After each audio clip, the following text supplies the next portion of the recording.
دا کومه میاشت چې را روانه ده دې ته رمضان میاشت وایي او الله سبحانه وتعالى په قرآن کې دې دا نوم ذکر کړی شهر رمضان الذي انزل فيه القرآن.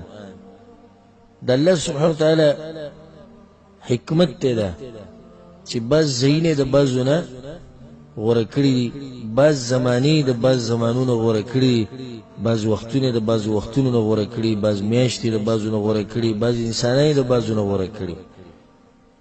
نو په میاشتو کې غوره میاشت هغه کومه وه؟ رمضان.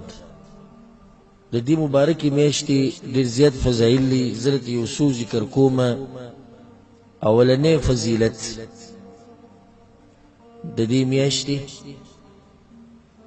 هغه دا دی چې دې کې د جنت دروازې کولاویږي، دویم شیطانان پکې تړلی کېږي، او درېیمه ده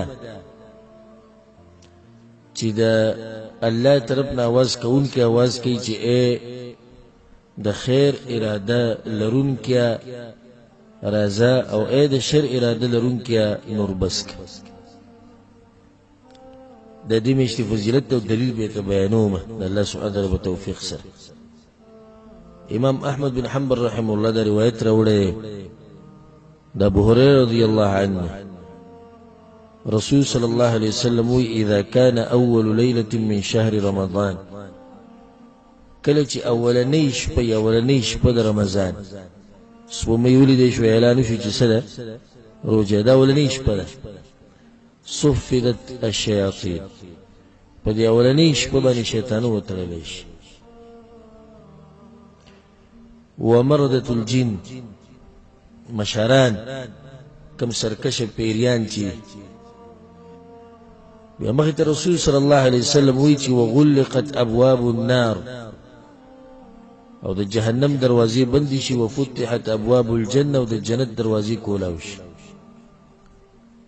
اولنۍ شپه داخلېده د رمضان د میاشتې د جنت دروازې کولاو شو، جهنم هغه بندې شو. دې کولاو دروازو باندې چې څوک ورننه ننوتو نو دا ډېر غټ بدقسمته انسان دی، او په دغه بندو دروازو چې هم څوک ورغی دا به هم ډېر بدقسمته انسان دی چې جهنم دروازې بندې دی، بیا هم د جهنم حقدار شو. د جنت دروازې کولاو دی، د به کې نصیب نشته. بل رسول سموي چې ویناده مناد، او هر شپه چې دی نو آواز کوونکی آواز کوي یا باغی الخیر اقبل و یا باغی الشر اقصر، ای د خیر اراده لرونکی راځه، د میاشت د خیر او د برکاتو ده.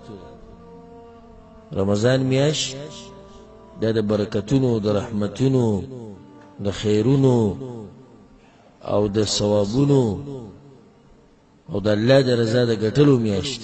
نو راځه اوس موقع او دا وی چې ای د شر اراده لرونکی نور بس که، د میاشت د دې نه ده چې په دې میاشت کې هم کښېنه کله به دې غلی کېږي. نو به څومره شري انسان دی او څومره ګناهګار انسان دی چې د الله طرف نه آواز کېږي دی، بیا هم د خیر طرف ته نه ورځي او د شر نه ځان نه منع کوي. ولله عتقاء من النار وذلك كل ليله. دی بل فضیلت شو.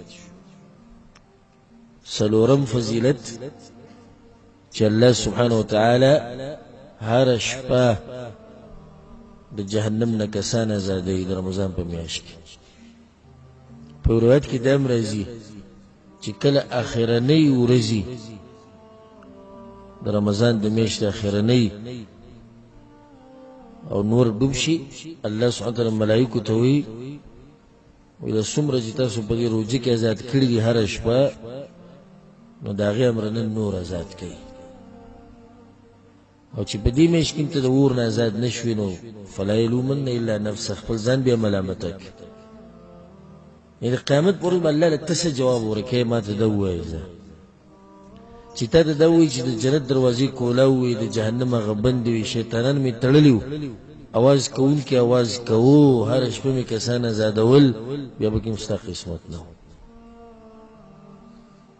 الله خو حجت قائم کړي، موقع را کړي، لارې مسانه کړي، دا کار راته مسان کړي. پنځم فضیلت د رمضان میاش او د دې روزه د ګناهونو کفاره ده او حدیث کې درځي په صحیح مسلم کې ده د ابو هريره رضی الله عنه رسول صلی الله علیه وسلم چې الصلوات الخمس والجمعة إلى الجمعة ورمضان إلى رمضان مكفرات ما بينهن إذا اجتنب الكبائر یا إذا اجتنبت الكبائر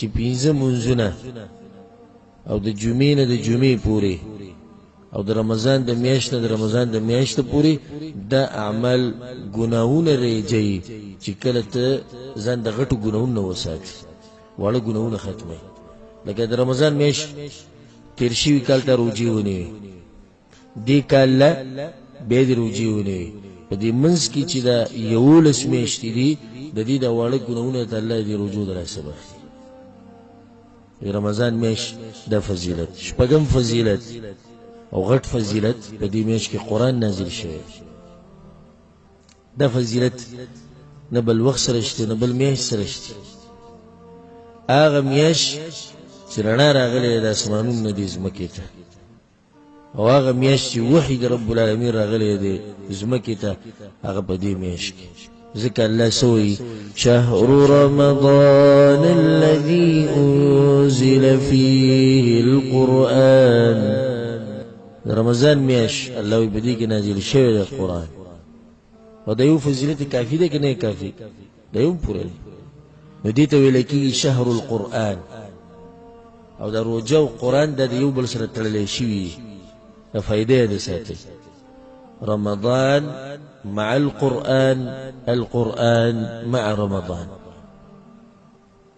رمضان میاش په تیرې د قرآن سره او قرآن کې بلګي د رمضان په میاش کې ځکه به علماء کرام او دین مشرانو غرد محدثین غرد علماء هغه به ټول درسونه بند کړو په روژه کې صرف په قرآن درس یا قرآن تلاوت یا تفسیر یا هغې کې بلګي چا به تاسو کولی وي ځکه د شهر القرآن د دې کې به صرف قرآن کې دیږي بس تلاوت کوا ترجمه زده کوا تفسیر زده کوا یا خلکو ته خایا یا دوا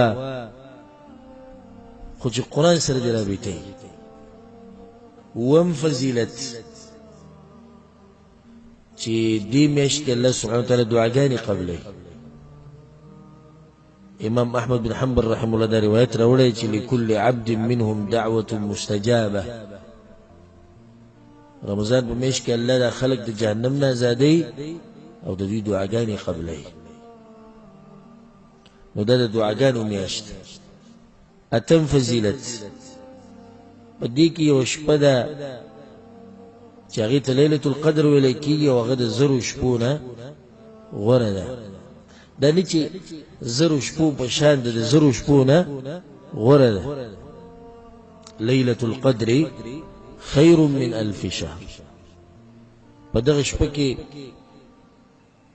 ملائک راکوزیږي د دنیا اسمان ته او فیصلې کېږي د تقدیر او تقدیر تقسیمیږي او د الله رحمتونه راوریږي او دغه یو شپه چې چا عبادت وکړي لکه څو کاله چې عبادت وکړو 83 کاله تقریبا 83 کاله عبادت وکړو نهم فضیلت رمضان په میاشت کې ثوابونه نیکیانې ډېرېږي نو په دې میاشت کې چې څوک عمره وکړي لکه د چې حج وکړي عبدالله بن عباس رضی الله عنهما روایت دی او امام بخاری رحمه الله راوړی چې رسول صلی الله علیه وسلم یو زنانه ته وویل انصارو ما منعکی ته څه شي منع کړی زموږ سره به د حج کړی وی که نه هغې ورته خپل عذر بیان کړو د سورلۍ نو رسول صلی الله علیه وسلم صحیح ده فاذا كان رمضان د میاشت چې راشي اعتمري فيه نو په کې عمره وکړه فإن عمرة فيه تعدل حجه نو په دغه کې عمره دې سیده لکه حج کول او په روایت کې راځي چې حجة معي لکه ما سره چې حج وکړي حج دې وکړو او د رسول الله صلی الله علیه وسلم سره دې وکړو لسم فضیلت رسول صلی الله علیه وسلم هغه انسان ته خیری کړي چې د رمضان میاشت پرې راشي او تیر شي والله ونه بخي. نو کعب بن عجر رضی الله عنه روایت ته امام حاکم رحم الله راوړی چې رسول صلی الله علیه وسلم د ملګرو ته د منبر راوړی، هغه منبر راوړو. فلما ارتقى درجة قال آمين، فلما ارتقى الدرجة الثانية قال آمين، فلما ارتقى الدرجة الثالثة قال آمين. اولنی پوڑی بنو خطو آمین، دویم بنی آمین، دریم بنی آمین. صحابة کرامو ته یا رسول الله لقد سمعنا منك اليوم شيئا ما كنا نسمع. نن سموږ ناشنا خبره وورې مخکې ته دې نه کړی. وی جبريل راغلو، جبريل عليه السلام راغلو او ما تدوي چې بعد من ادرك رمضان فلم يغفر له. د الله د رحمتونو دی لري شي هغه کس چې کم کس رمضان میاشو مومي والله پکې ونه بخي. وی موتی چې آمین. نو ګوره خیری څوک کوي؟ جبريل السلام آمین به څوک وي؟ رسول صلی الله علیه وسلم دې په قبلېدو کې به شکی نشته پکې شک. یو لسم فضیلت رمضان د میاشتې صدقه د غوره صدقه ده. امام ترمذی دا روایت راوړی افضل الصدقه صدقه رمضان. دولسم فضیلت چې الله سبحانه وتعالی په دې میاشت کې د اسلام د عظیم رکن په موږ لازم کړی. د دې میاشتې فضیلت شو. رمضان خو میاشت ده کنه، په دې میاشت کې موږ څه کوو؟ روجی نیسو. نو روجه الله په دې میاشت کې به موږ لازم کړه. د دلیل د دې میاشتې په فضیلت باندې ذکر رسول صلی الله علیه وسلم په صحیح بخاری صحیح مسلم کې د حدیث ته من صام رمضان ایمانا واحتسابا غفر له ما تقدم من ذنبه. چا چې روجه ونیوه رمضان د میاشتې الله بوله تیر شوي ګناهونه ټول وبخي. دې کې تاسو ته ناشنا فائدہ بیان کړه. د عرفات د ورځې روجه نیوه، د محرم د میاشتې روجه نیوه، فضیلت دا دی چې تیر شوي کال د راتلونکي کال ګناه به وبخلی شي، یا به د تیر شوي کال ګناهونه وبخلی شي. خو دې ته ګوره چې د موږ سوچ نه دی کړی چې دې ځکه رسول صلی الله علیه وسلم د تیر شوي ټول عمر ګناهونه وبخلی شي. دغه روجې چې راشي موږ ډېر په جذبه کې یو. خیر میگه د محرم د میاشت د روجې چې راشي او دغه د عرفات لکه وي دا د 2 کالو ګناه بخي او د 1 کال ګناه بخي. دې ځکه د ټول تیر شوي عمر ګناهونه ته بخي. د دې فضیلت دغه نه زیات.